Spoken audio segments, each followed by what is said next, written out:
ఒక నీతి నిజాయితీ. ఓసారి అనిపిస్తుంది, నిన్నే గవర్నర్ అయ్యాడు అశోక్ గజపతిరాజు గారు. ఆయన ఫైనాన్స్ మినిస్టర్గా ఉండేవాడు. నేను ఫస్ట్ డెలిగేషన్లో ఆయన తీసుకుని ఇక్కడికి వచ్చాను. ఆయనకు సిగరెట్లు తాగడం సరదా, తాగతానే ఉండేవాడు సిగరెట్లు. నేను ఎప్పుడు అనేవాడు, నువ్వు సిగరెట్ మానవయ్యా, లేకపోతే నీ ఆరోగ్యం పోతుంది, కొంచెం కంట్రోల్ చేసుకోమని చెప్పేవాడిని. సింపుల్ మ్యాన్, సిగరెట్లు తాగేవాడు. సింగపూర్కి వచ్చాడు, సిగరెట్ తాగడం మానేశాడు. నాకు ఆశ్చర్యం వేసింది.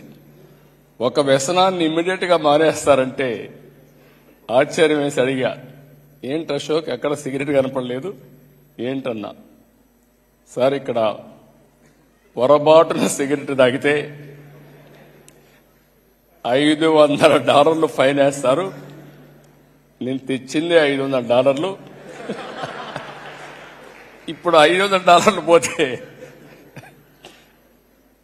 నేనేం చేయాలి సార్ అన్నాడు. That is the power of Singapore.